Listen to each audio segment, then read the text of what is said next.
Well, it is the top of the hour, so good morning once again, everyone, and welcome to today's webinar hosted by Trinware, Colorado's top managed services and custom computer provider. While we take a moment to settle in, I'd like to take a moment to read the disclaimer at the bottom of our welcome page. As a disclaimer, the information presented in this webinar is intended for informational purposes only and is provided by Trinware and its associated partners. This content does not constitute legal, financial, or cybersecurity advice, nor does it guarantee the prevention of threats or breaches. Participants are encouraged to consult with their internal teams or professional advisors before making decisions based on topics discussed. Now, that said, my name is Michael Wilbur, your Integrated Marketing Manager, and on behalf of Trendware, I'll be hosting today's webinar named The Rise of Advanced Email Threats. Now, at this time, I'd like to review some housekeeping tips to maximize your viewing experience. So to start, if you have any questions during today's webinar, please feel free to address them under the Questions tab alongside your side panel, and a member of our team will either address them during the webinar or we'll follow up with a Q&A addressing your question post-webinar. Any handouts during the webinar can be located and downloaded within the Handouts tab located on your side panel. Finally, if you have any technical difficulties during the webinar, please locate the three dots in your upper right-hand corner and select Help for additional troubleshooting information.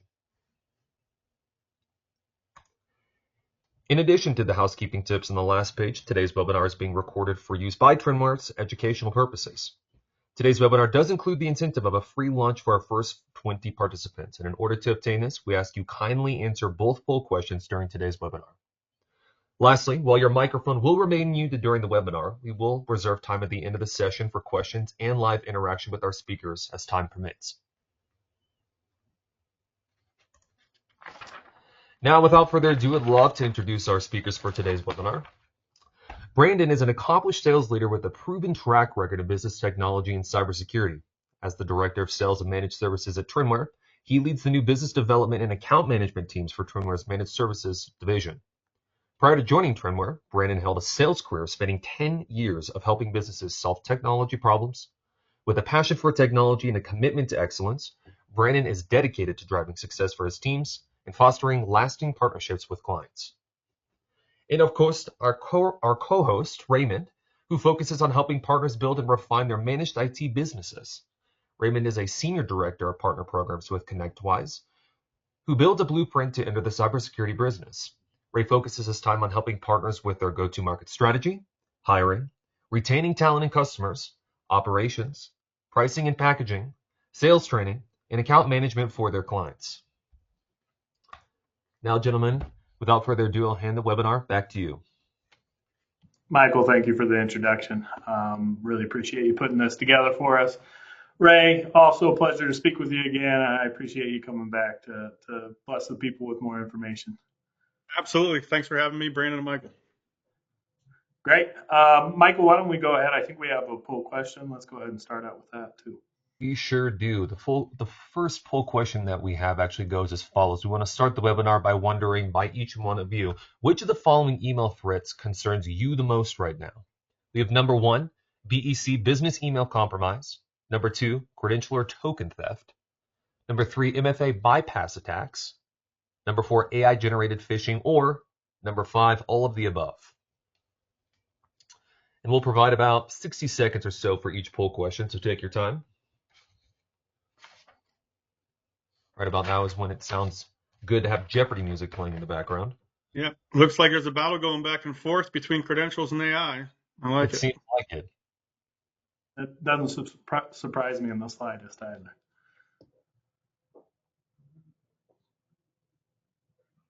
AI has definitely been a hot topic recently with, and we're going to talk about that today, but I could see how that's winning right now. Yeah, it looks, if we're actually looking back at this, it looks as though we have 43% for credential and token theft and 57% for AI-generated phishing. So that seems to be rather interesting in what our client base looks like today, or our guests look like today. Yeah, it's very interesting results, Michael. I would just note that, there is no magic bullet. And so we're going to be talking about a little bit of all of these and how they all tie together in some facet. But what it does point to is you need to have a good cybersecurity posture, right? Right, absolutely. Brandon, we're going to move right into the evolution of email threats. Great. Well, like Ray said, we'll touch on a little bit of everything, but to give some background, it kind of helps knowing where we came from, where we're at today and how we got there, what that process is. So, we have 20 years of experience with, the most basic email threats. And we've been trained on poor grammar, obvious, spelling mistakes, grammar mistakes, language mistakes, those things that pop out. And the psychology of the tax that started with those, those still exist. So, people want to win free stuff. So they want to have the money, the one in a lifetime chance. So you have the lottery winnings, the fake bank accounts, the, Nigerian prince scams where we first started. And those have morphed over the years into early social engineering tricks. So people, focus on time based. Hey, you gotta act now. You got to do things now. They want you to, take advantage of a limited time opportunity. The phishing kits.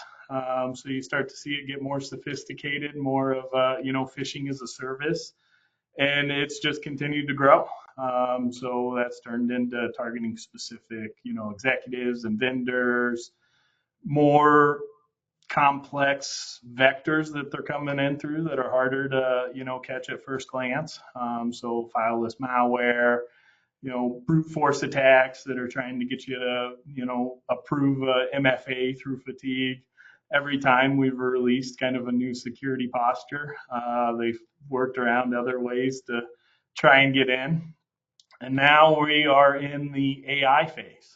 So all of the things that have existed since, email attacks first started happening, they're still being done, but now they have AI backing it. So instead of that barrier where you go, hey, if this email's got poor grammar, I know that's a red flag for me. Well, now they can crank out phishing templates in ChatGPT in, half a second, just to get by that initial, barrier where your mind goes, hey, this doesn't look right.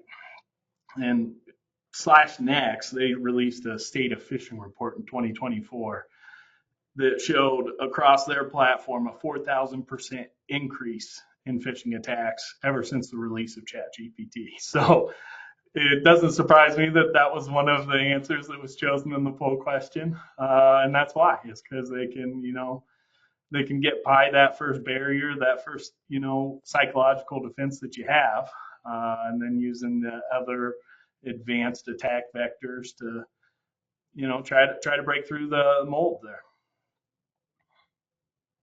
Yeah, what this I think illustrates, Brandon, really is that the bad guys aren't sleeping. They're evolving. They're using the technology to their advantage as well, and things are getting harder to identify. That old phishing email that used to come from IT maybe was more obvious from FedEx with the bad spelling and grammar. Now it looks real, feels real, the right branding, the right colors. It's getting harder. So we have to stay on top of this.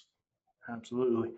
And, the links that they attach to the emails, it's not a big flashing security link that says, hey, you have a virus, download this to fix your computer. Now it's an exact copy of your Microsoft login screen. Yeah. And they just need 3 seconds for you to type in your password and they got you. So FedEx with a cerulean E. Yeah, you can't even tell. Exactly. So kind of looking at it, we touched on this. It's less of a then and now and then and still. So all of the same reasons that those original, the psychology of those original attacks, they want to prey on people that, want to get something free. They wanted something to happen, or they're worried about, a artificial deadline, all of those things.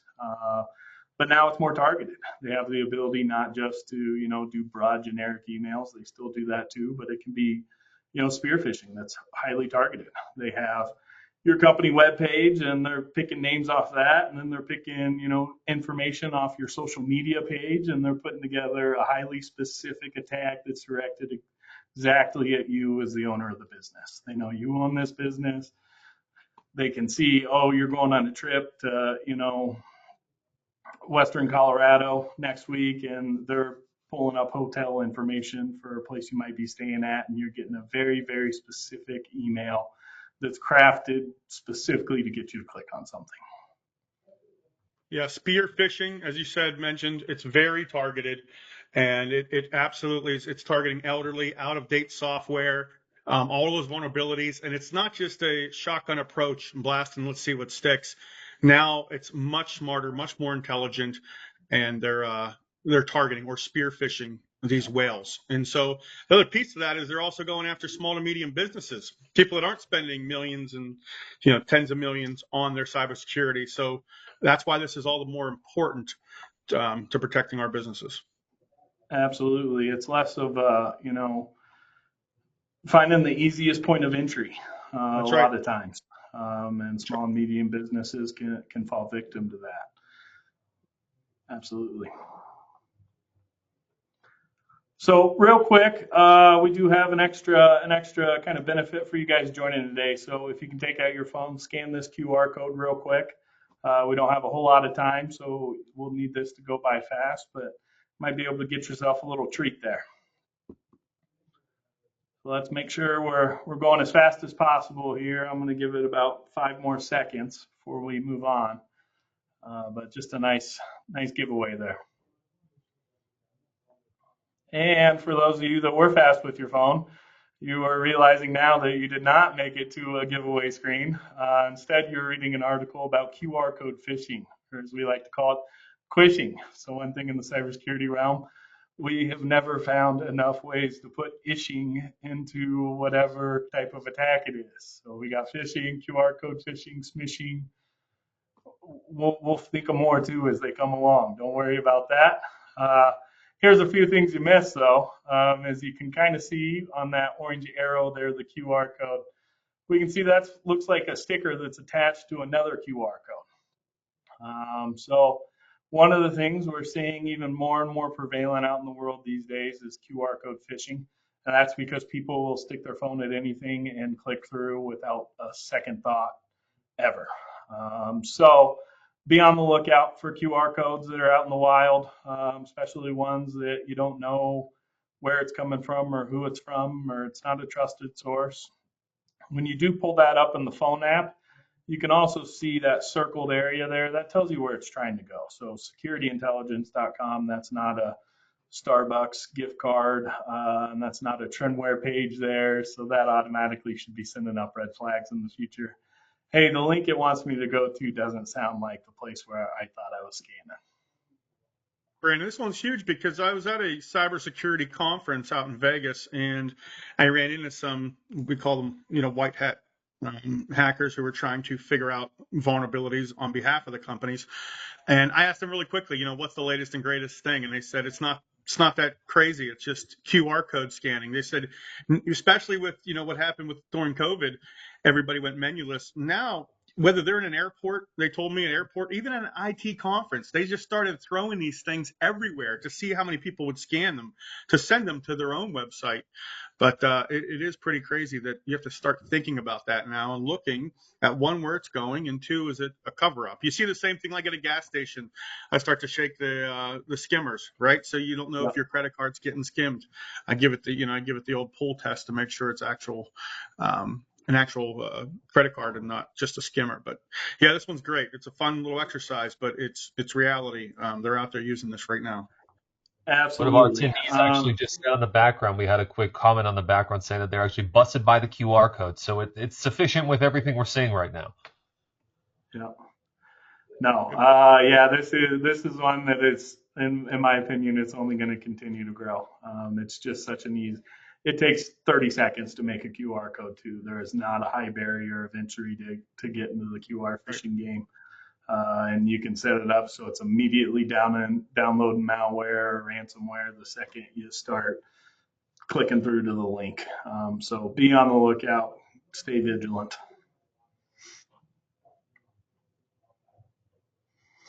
And that's just, one of the mobile device attacks. So mobile device attacks aren't going away anytime soon.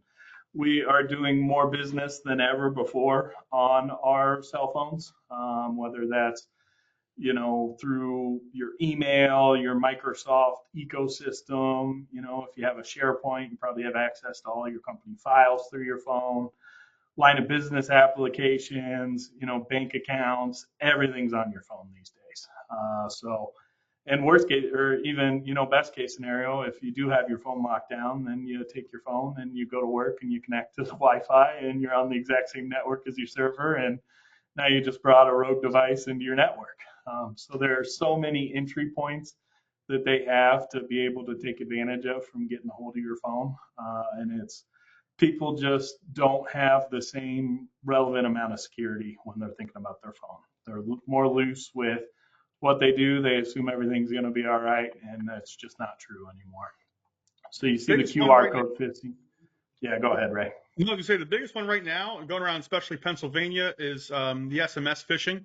I can tell you, as the resident IT guy, tech for the last 25, 30 years for friends and family and friends of friends and coworkers, how many are getting texted saying you haven't paid your Easy Pass or toll bill.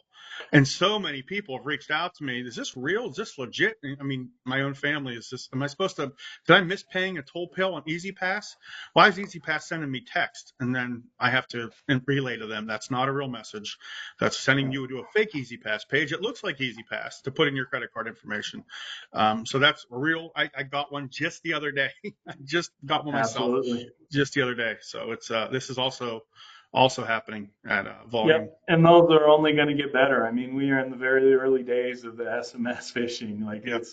you might think you can spot them now, but a few years from now, those are going to be even more, advanced and be able to catch you off guard. So just go to their website. If you get something you're not sure of, go to their website, find a verified, communication channel, whether that's their direct number, a customer service email, and reach out to them through, a separate method. Obviously, don't call the number that text you. Go to their website and get their real phone number. But, take it to another channel. Anytime you get any type of email or text message or anything from a supposed legitimate organization and you don't trust it, just take it to another source. Kind of last thing I'll touch on here is the AI generated scams. So kind of like SMS phishing, this is one that's growing in relevance as we get more and more advanced with the AI tools. And here's kind of the scenario is, you got a kid, the kid has a TikTok and they have videos of themselves on TikTok. You have a CEO of the company and they have videos on YouTube of them talking about the history of the company. That's enough information for an AI generated scam to pick up on their voice recognition patterns and mock their voice. And now you got voicemails from an AI generated voice, whether that's from your supposed kid that, hey, I'm in trouble, I need you to send me money, or it's your CEO or CFO going, hey, I need you to wire a bank transfer to this offshore account so we can continue to do business with our biggest client. It's just another way they're trying to catch you off guard. And that technology is getting more and more advanced by the day. Yeah, we need to start having passwords, family passwords, business passwords, that multi-factor, multi-layer authentication, because you're absolutely right. This one's one of my favorite examples because it happened to me from my son who just turned 13 at a steakhouse recently. He was recording my voice talking to him. He pulls up his iPhone. In a matter of 5 to 10 minutes, he had played back to me in my voice that I was giving him a raise in his allowance. He didn't have to go to school tomorrow and he could play Xbox all night. It was me. You couldn't tell the difference. So I was astounded. I was like, if he can do that sitting here with an iPhone in a matter of minutes, I can't imagine if you got that in the wrong hands. So start thinking about that when someone's, it sounds like your boss calling you and saying, hey, we got a new routing number. We're doing giving a giveaway right now. Go buy some gift cards, mail them real quick.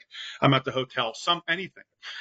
You just got to be weary of it, and you better put a second set of authentication in place. Absolutely. And I think that hits on a key point is the barrier to entry for this is not very high. Right. Anyone with an app can do these, can generate AI, text, voice, video with a click of a few buttons.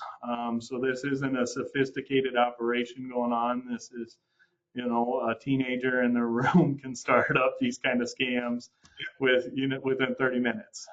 So that's why we're seeing the prevalence and the amount of these type of attacks that are going on, and it's not going to stop anytime soon.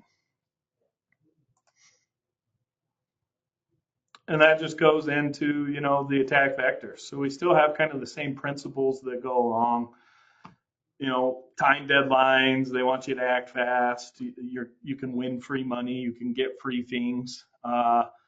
And then they're coming after different areas. So they're not just getting your password anymore. They're getting your authentication token. So now they don't just have your password. They are effectively you when they log into your Microsoft account or your Gmail account. And, they'll put up a phishing page, and the phishing page will look just like your Microsoft phishing page. And when you type in your password, they have a program going on that's using the information you are typing in and putting that directly into Microsoft. So when you hit login, it tells them to log in, and then Microsoft pings them for your authentication token, and they ask you for your authentication token. So you think Microsoft's pinging you, but they're actually pinging the attacker.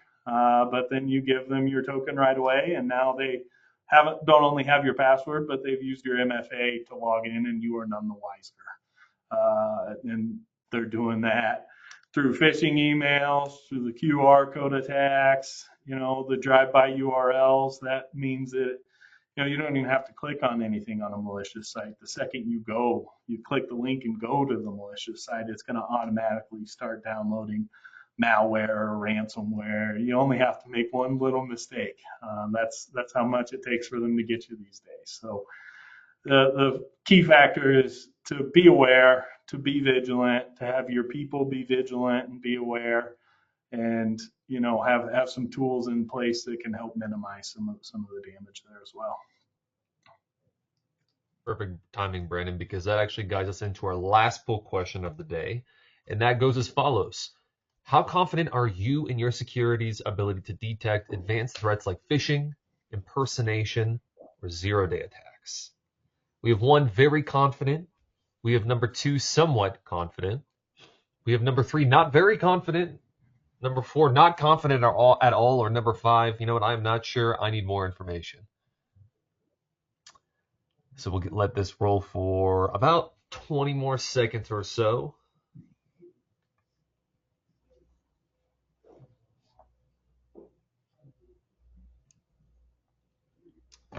And as you guys have seen thus far, it looks like we have a fair amount of fairly confident individuals with their security ability right now. That's good news. I would much rather see somewhat confident than not confident at all. That's always a little scary. I think somewhat confident is a good place to be too, because Yeah. there's never 100% effectiveness in preventing this Absolutely. type of attack. So So you got to place a lot of trust in your people and make sure they're continually to get educated. And taking time to educate yourself by joining events like this, so you know what's out there and what to be aware of. That's exactly right. Thank you so much, Brandon. Great. Well, I'll turn it over to you, Ray, to kind of take the lead from here on out. So.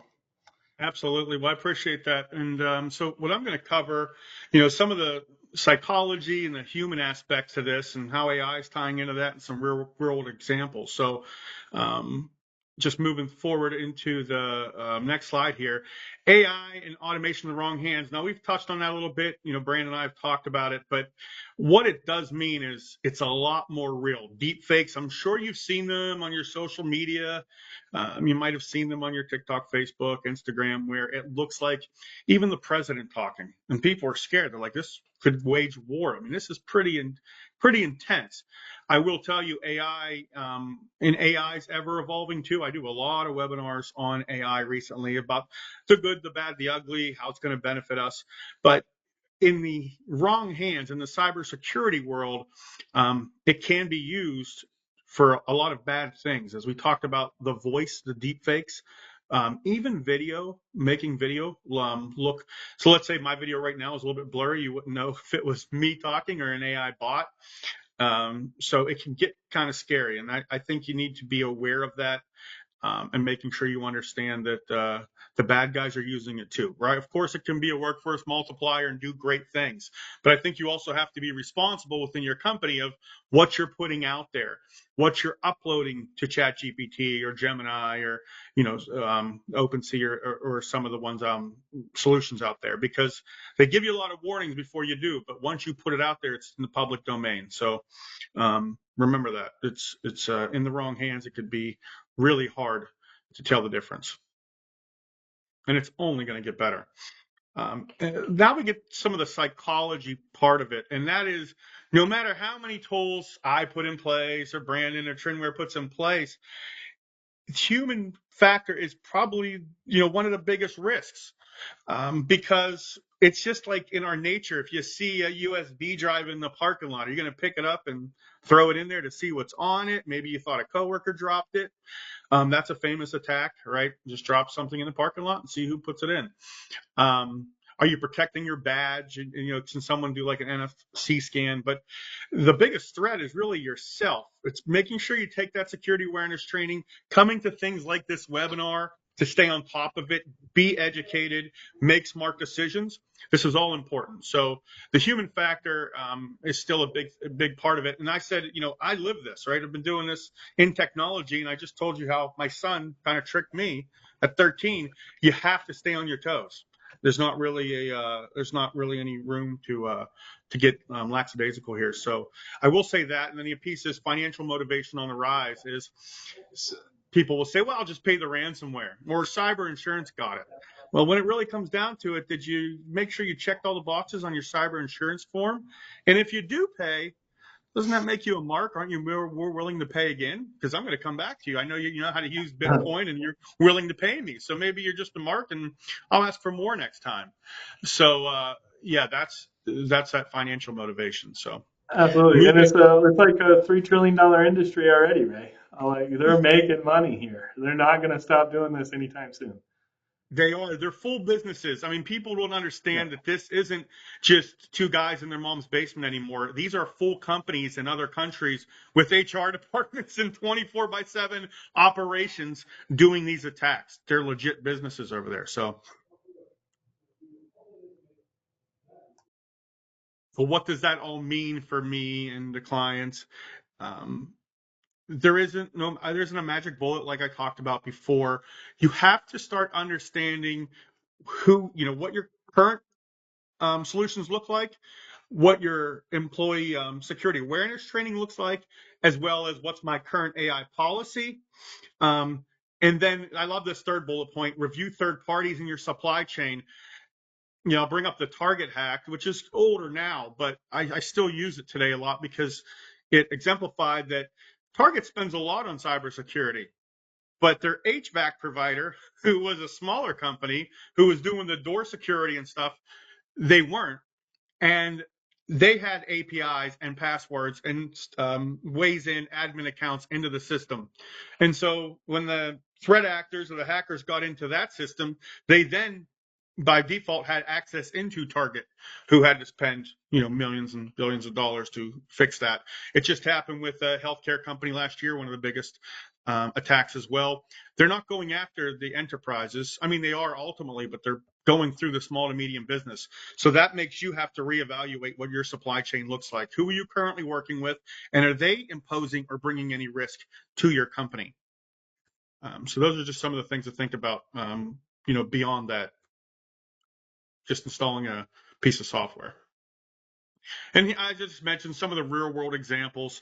Of course, maybe you're familiar with some of the attacks last year in Vegas.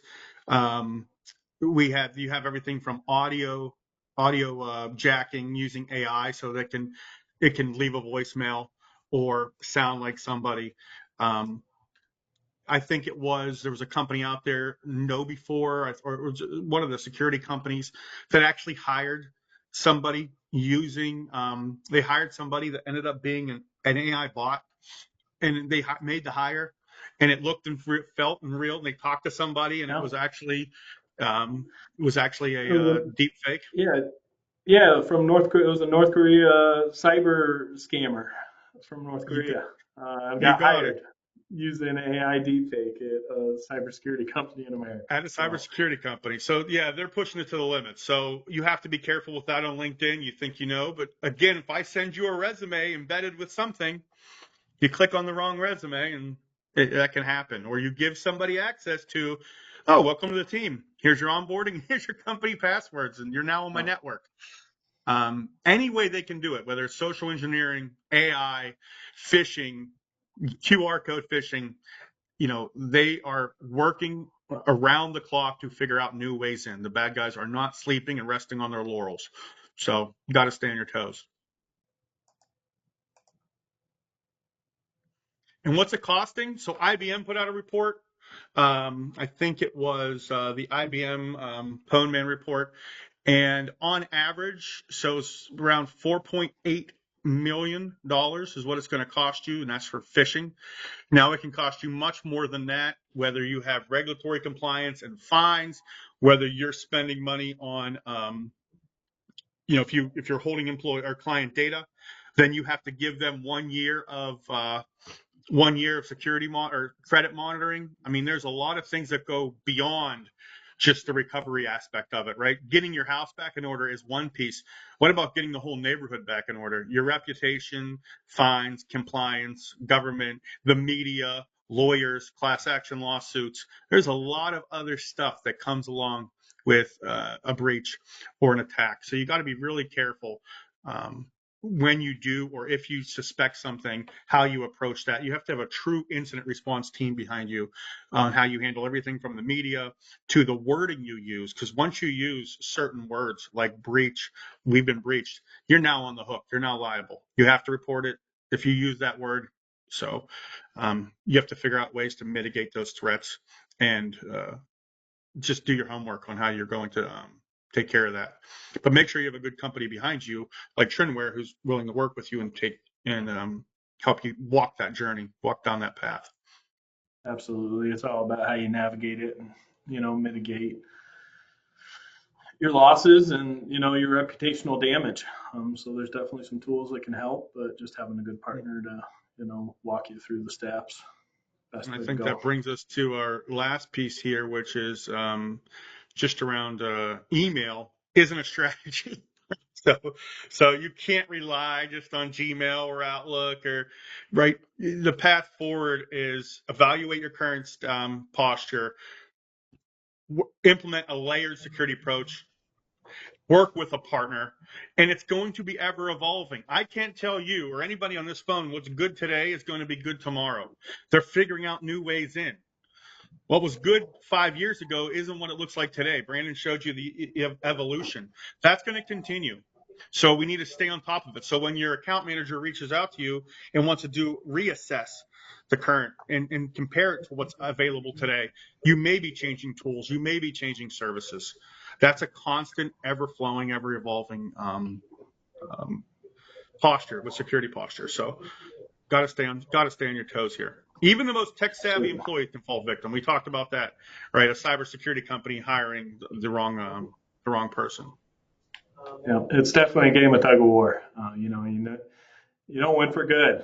You get the flag on your side for a little while, but they fight back. So That's right. it's constantly reevaluating strategy, looking at your tools that you're using, and trying to prepare yourself as much as possible. Absolutely. Well, thank you, Brandon. Thank you, Raymond, for your time today, detailing some of the advanced email threats that we're currently enduring in the 21st century, let alone on an evolutionary basis. So thank you both so much. Now is a great time for anyone to ask any questions if they have any questions for either one of our speakers. I do have a couple of questions for Ray and Brandon. So in the meantime, feel free to drop your additional questions in the chats below. Let's see here. Ray, what are some things to be aware of when using AI, and what should I be cautious of? Uploading corporate data, uploading. You might ask AI for inspiration, but uploading documents. If I upload the secret recipe to my grandmother's cookies and I want AI to make something with it or change it, that document is out there. AI is ever learning. If a billion people told AI the sky is pink, and Brandon asks, what color is the sky? It may say the sky is pink because it learned incorrectly. If I ask for the neighboring company or a competitor's marketing plans, if they're out there, it's going to report it. It's like junk in is junk out, or information in is information out. Remember, this is machine learning. So it's scouring the web and documents and files looking for the answer to answer you in natural language. So think of it like Google on steroids, but almost like a neural network. It's ever evolving. Every day there's billions of pieces of data going into these things.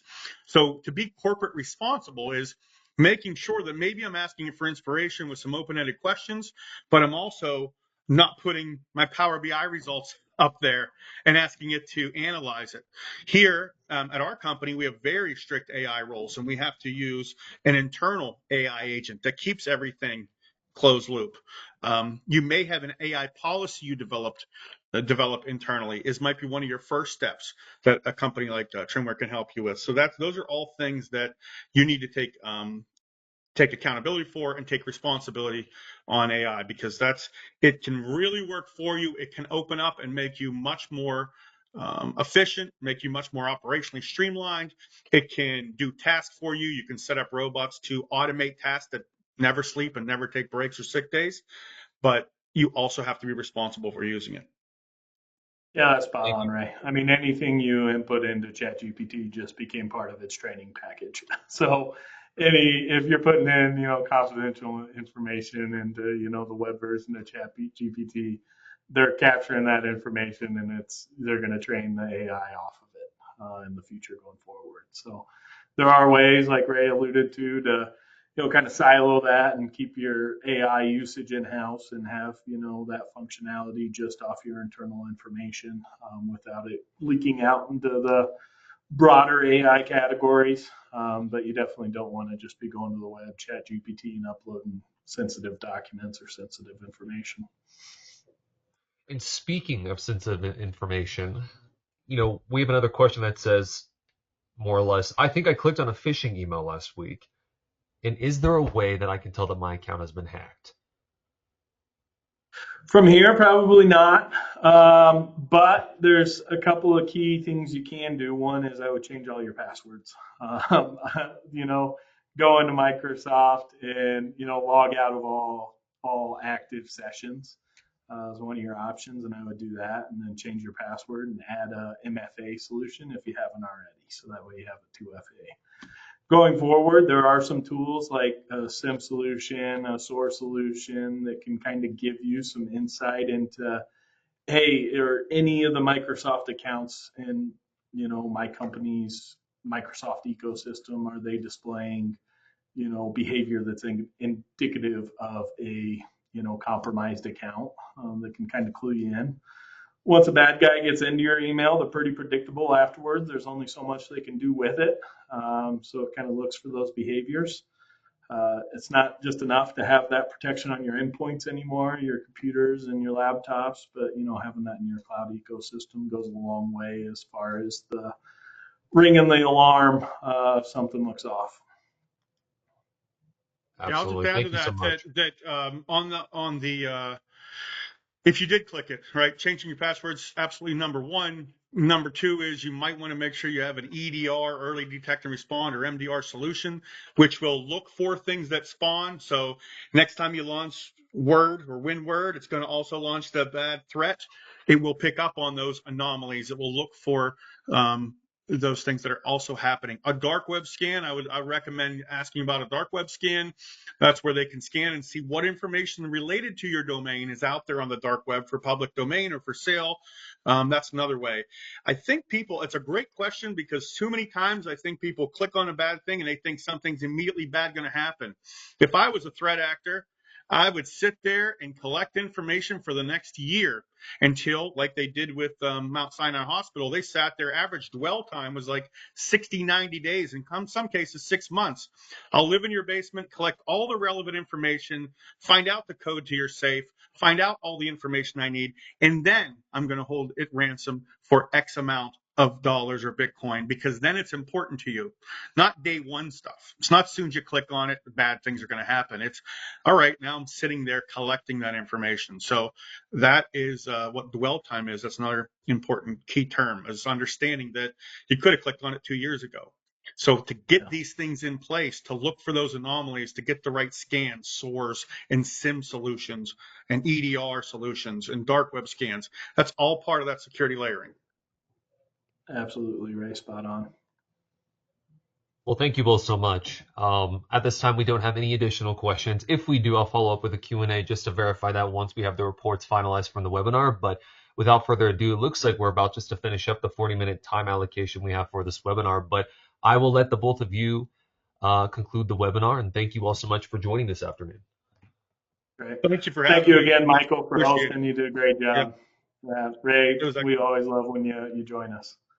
Yeah, excellent questions too, team. It was great feedback there in that pool. Thank you all so much. And for those participating today, we will be following up for your free lunch on Trendware, of course. So thank you all once again for this, utilizing the email that you put on file for when you register for this event. Keep an eye out for additional webinars that we have taking place on a quarterly basis through Trendware. Ray, I'm sure we'll see you soon. And Brandon, always a pleasure. Thank you all so much. Thank you. Thanks.